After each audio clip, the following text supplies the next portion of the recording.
let's jump right in. Stand by the gospel. That's what I want us to do today. So we look at Galatians 2, 1 through 5. Then after 14 years, I went up again to Jerusalem with Barnabas, taking Titus along also. And I went up because of a revelation, and I laid out to them the gospel which I preach among the Gentiles. But I did so in private to those who were of reputation, lest somehow I might be running or had run in vain. But not even Titus, who was with me, though he was a Greek, was compelled to be circumcised.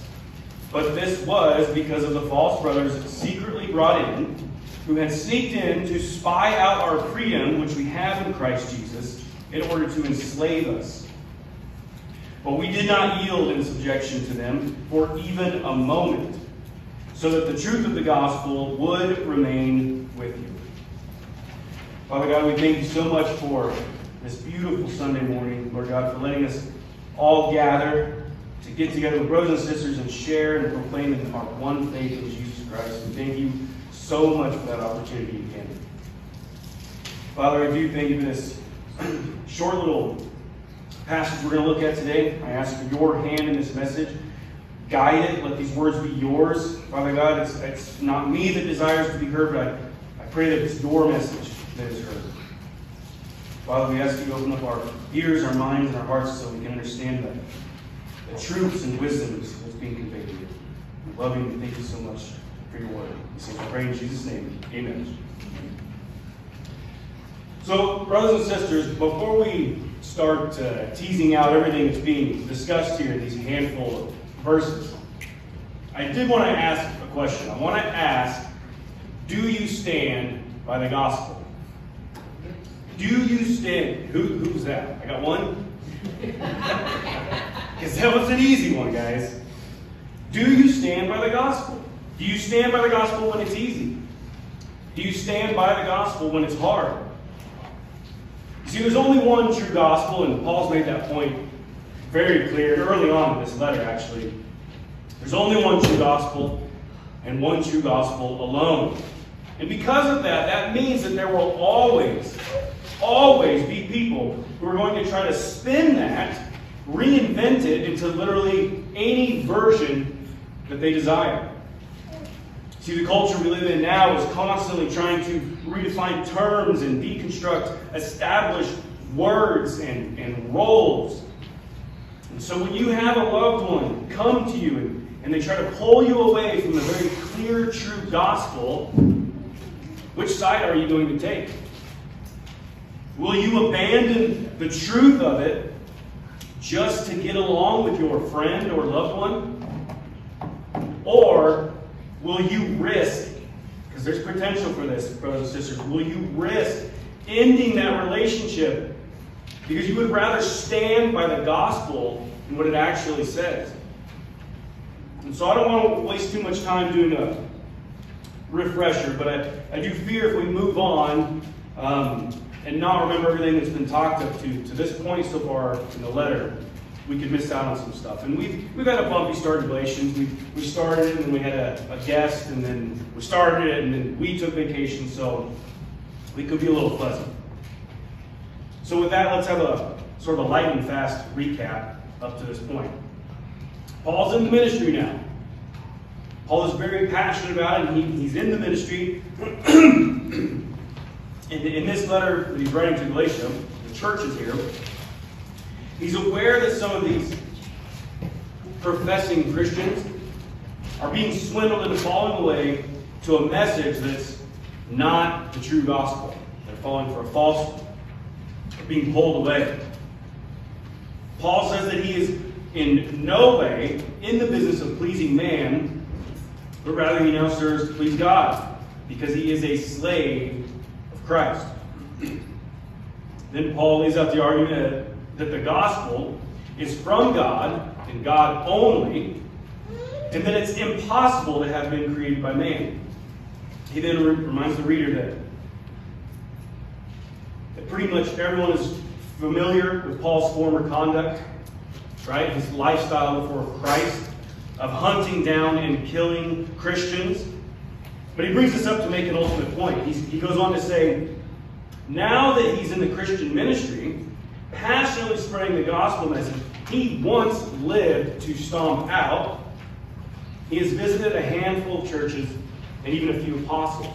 And he mentions all of that just to say that the churches of Judea, they have not dealt with Paul, not in person, since his new radical conversion. They, on the other hand, have only heard about him, about his newfound faith in Jesus Christ. And even just simply hearing about that, because they knew of his past lifestyle, that was enough for them to start glorifying God. They knew of Paul's behavior, his life's mission prior to Christ, and just simply hearing about this rumor, right? They don't even know if that's true. They haven't dealt with him in person yet. But even just hearing of this rumor that Paul has now accepted Christ, that moves the churches from once fearing this man to now celebrating his faith. And better yet, they're worshiping and glorifying God for this radical change. Because that type of change, brothers and sisters, can only come from one place, one thing, one person, and that's God himself. And the gospel message of faith in Jesus Christ.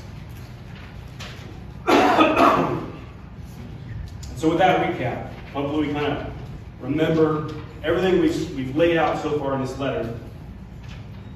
And that wraps up all of chapter 1. So we find ourselves today sort of finally opening chapter 2.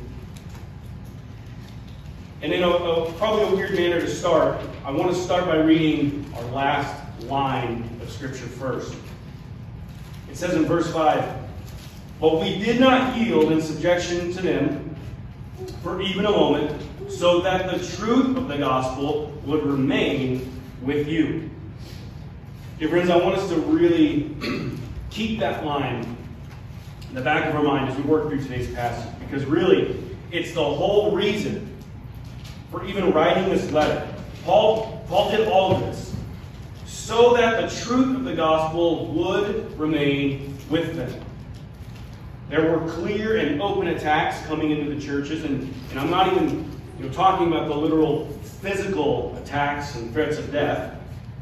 Yes, that was going on, but I'm talking about the attacks on the gospel.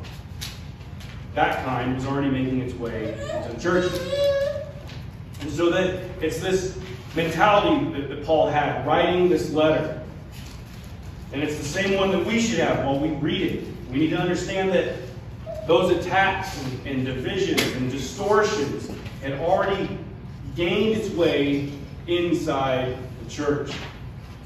And I ask that we keep that in mind as we focus on the entire passage. So with that, let's dive into our first line. Verse 1.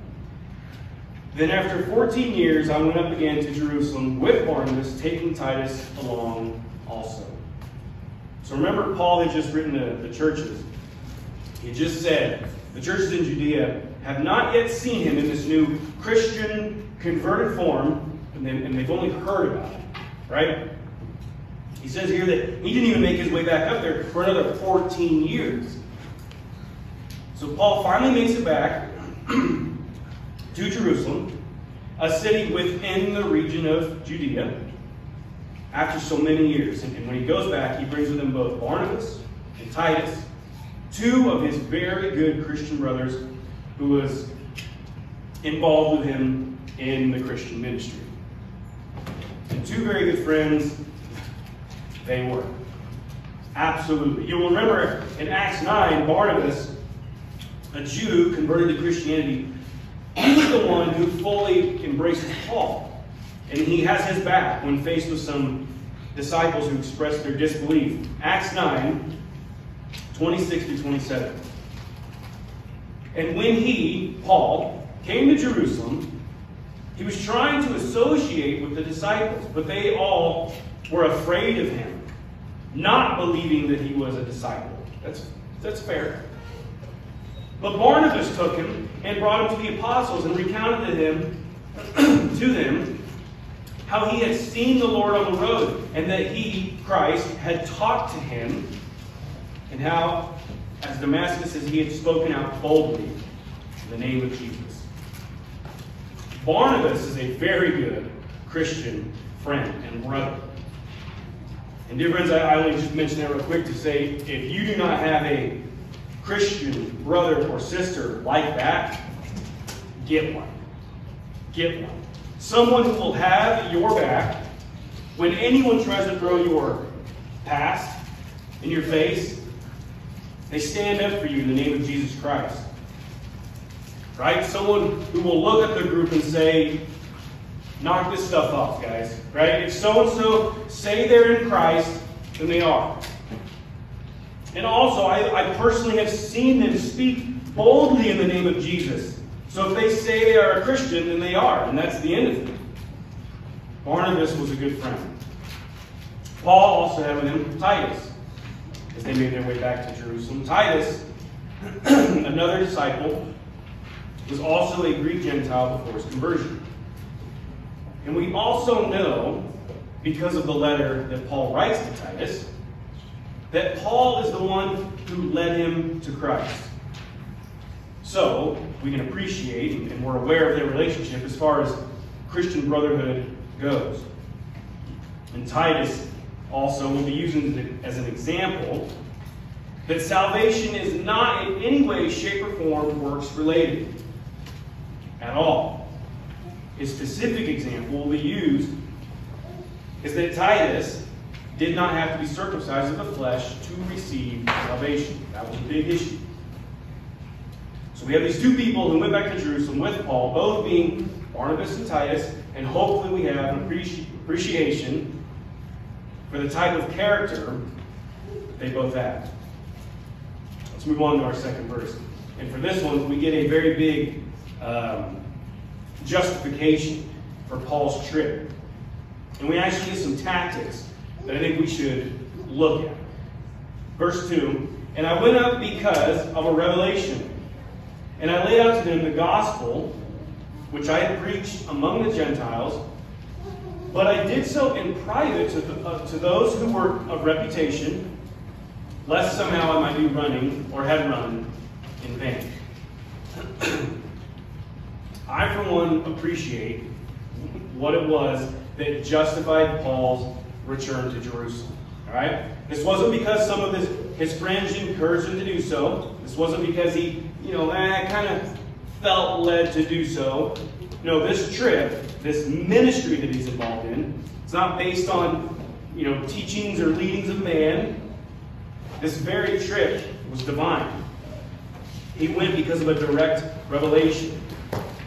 This traveling and spreading of the gospel in Jerusalem is absolutely driven and directed by God through Paul. And dear friends, that matters.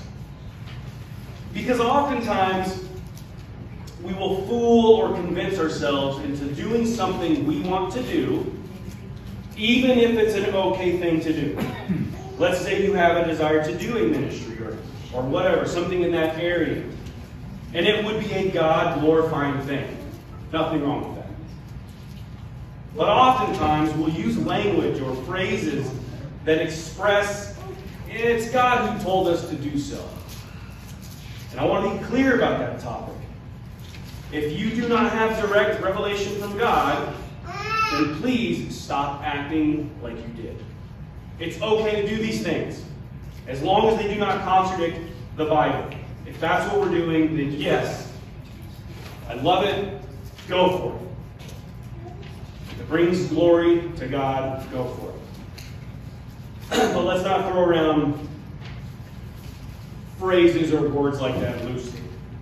This ministry for Paul, however, was revealed to be so directly by God. It's absolutely divine what is being done here. Now, what's also interesting is that Paul is very tactful in his approach to the ministry. When it comes to spreading the gospel, he didn't necessarily kick in the door, blast the gospel message to the top of his lungs for anyone to randomly hear. No, he was very intentional and systematic with it. He took those that were of reputation, right? Meaning the spiritual leaders in those areas. And what did he do? He met with them privately. Then he would give them the gospel. Now, why did Paul do it that way? Was he ashamed of the gospel? No, absolutely not. No way. He wanted to make sure that his run, right, meaning his mission, wasn't in vain. If you want to just go into the crowds and make people mad by just screaming the gospel, then your ministerial mission is going to be over pretty quickly, dear friends. But by getting to the leaders first, talking to them privately, giving them the gospel, right? We don't sway on that. Then you are in a much better position to change people. You are giving that message a better chance to spread by reaching the leaders first. Paul was absolutely smart when it came to witnessing and spreading the gospel message. By all means, be random, scream the gospel if you want. You're allowed to do that. But brothers and sisters, let's be honest. Is there a better way? Well, maybe it's time we start being more tactful with the gospel message. So Paul is meeting with Jewish leaders privately. What do you think, what kind of issues are going to constantly come up? Right? A Christian talking to Jewish leaders. The topic of law. Are you saved by it? Do you need to now observe it and keep it and maintain it for salvation? Did you have to be circumcised? That's one of the many, many, many things required by the Mosaic Law. So let's look at our next line, verse 3. But not even Titus, who was with me, though he was a Greek, was compelled to be circumcised. So remember, Titus led to Christ by Paul, a Jew, and he, if a Jew, was going to peer pressure him into going back into the law because it pertained to salvation. Don't you think Paul would have been the guy to do so? Paul, right? The guy with more zeal than any of his co-workers. He was all about keeping the law. And he went on to say himself that you couldn't find him guilty in not keeping it in any way. He was very open and proud about his previous Jewish faith. But he very strongly stood by the true gospel. And he argued against going back to Judaism when it came up in discussion. And so he would use himself as a standard. You see, some think the more you get back to the Jewish lifestyle, then maybe that's what will make you saved. Not the case. Paul argued that, yeah, that stuff, and I don't want to just oversimplify the entire Old Testament by calling it stuff, but that stuff has a time and a place and very clear limitations.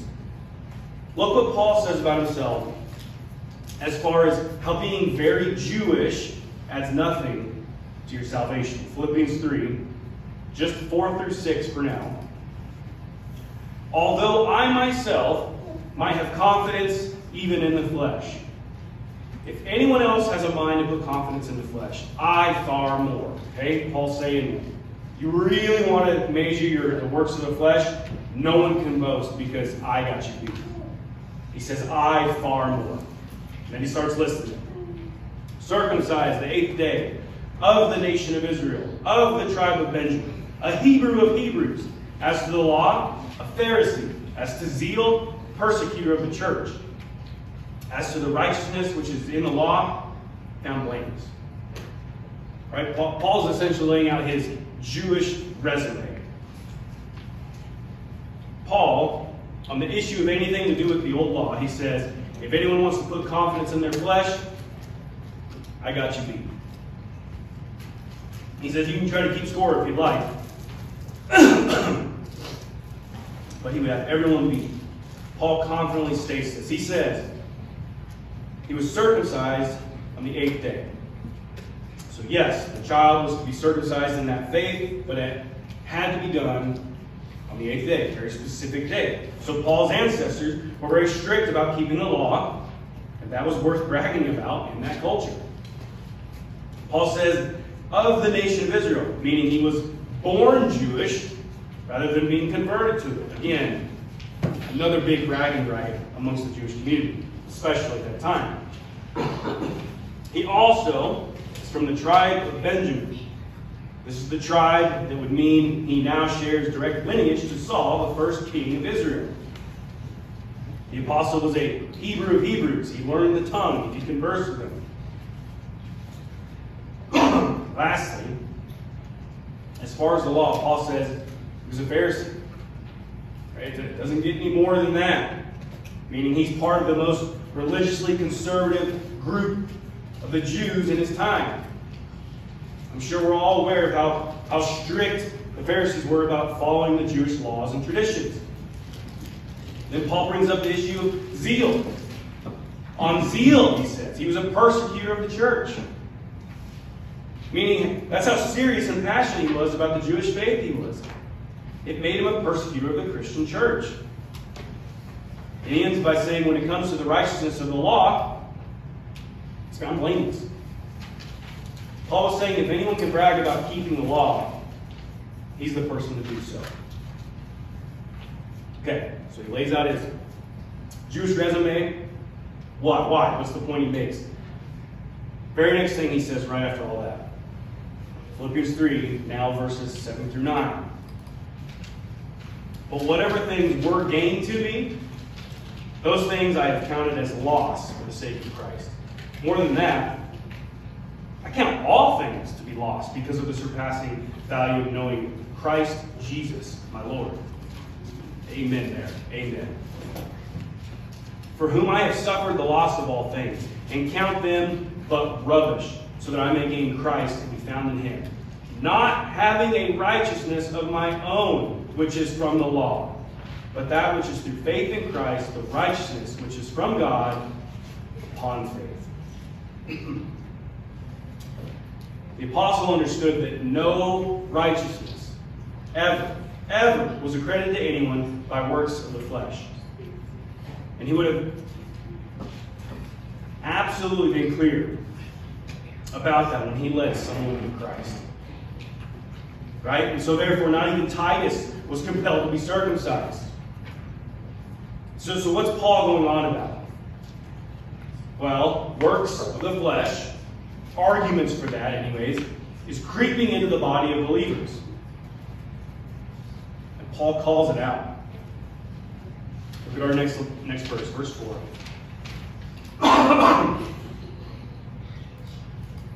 Verse 4. But this was because of the false brothers secretly brought in, who had sneaked in to spy out our freedom, which we have in Christ Jesus, in order to enslave us.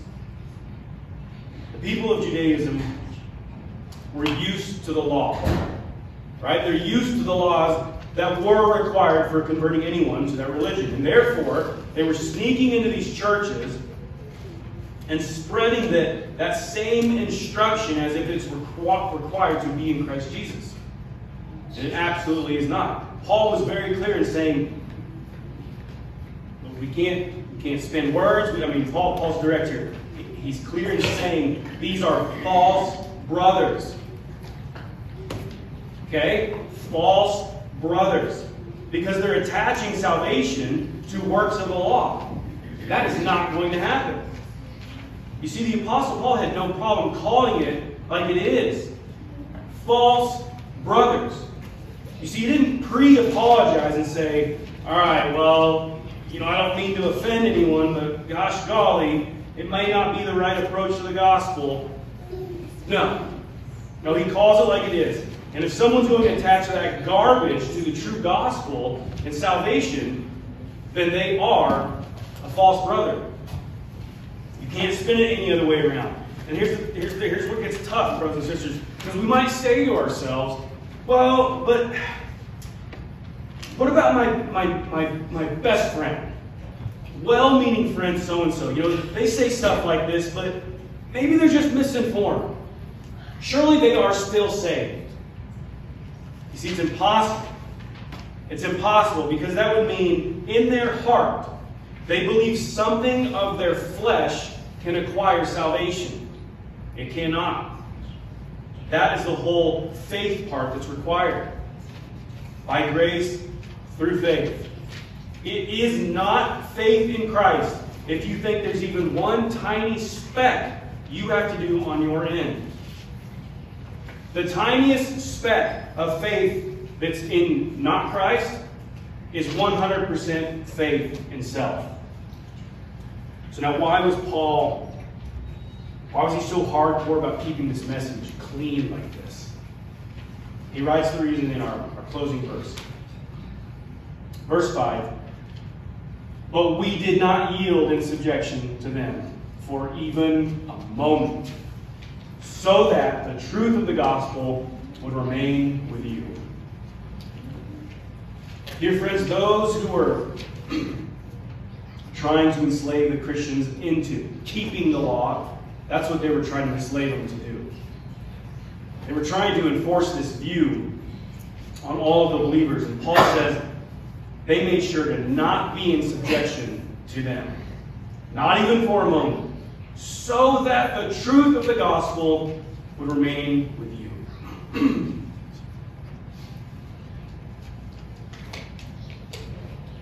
Dear friends, do you see how important it is to stand by the gospel?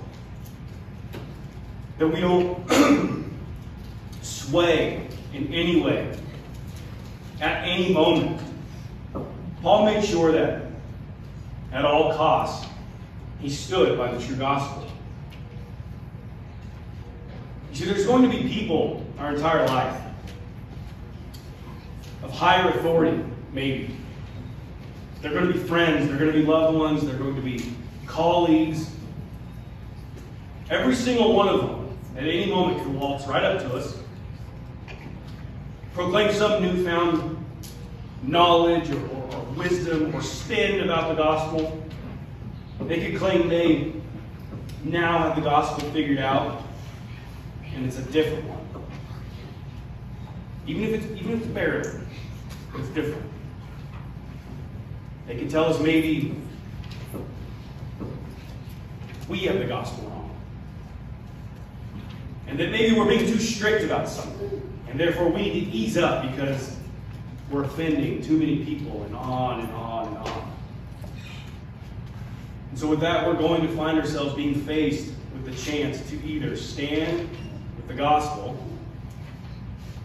or cave into the endless other versions and standards of a false gospel that the world is going to offer us. But because we know that there was bloodshed for this gospel, because we know that the entire mission of spreading the gospel is divine revelation and commandment, because we know that there is total freedom in the true gospel, we fight very hard. Right? Brothers and sisters, we fight very hard with every fiber in our being to make sure that we keep that exact gospel exactly as it was first given to mankind. That's how the apostles treated the gospel, and that's how the early church did as well. And we need to do the same thing. We need to have the same attitude, the same fight in making sure that we never find ourselves under subjection to anything other than Jesus Christ.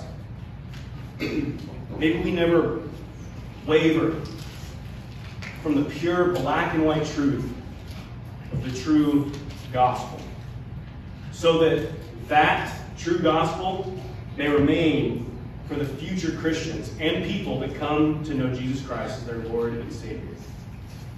Brothers and sisters, let's stand by the gospel. Let's pray.